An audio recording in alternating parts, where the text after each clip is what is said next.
Kaj je britanska judovska kultura in kaj vas je spodbudilo, da ste ji želeli posvetiti cel mesec praznovanja? Mislim, da je to res dobro vprašanje, je zelo raznolika in kultura se nenehno razvija. Tako smo se tega v okviru meseca judovske kulture lotili tako, da smo dejansko vprašali skupnost. Če bi bilo vprašanje, kako bi danes v Združenem kraljestvu radi praznovali judovsko kulturo, kaj bi naredili? In odziv so bili zgodovinski sprehodi. Ljudje so vabili sosede in prijatelje izven skupnosti v svoje domove na petkovo večerjo, na opoldanska predavanja v kulturnih organizacijah. To je bilo predstavljanje izjemnih arhitektov ali hebrejskih rokopisov.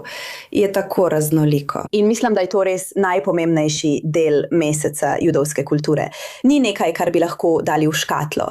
Je nekaj, kar se lahko razvija, je dinamično in odprto. In kar je najpomembneje, da ga resnično vodi skupnost. Ampak ni namenjen samo skupnosti. To je nekaj, v kar se lahko vključijo vsi ljudje v Združenem kraljestvu, da uživajo in sodelujejo. Torej je to nekaj, kar letos začenjamo, vendar zelo upamo, da se bo razvijalo še vrsto let.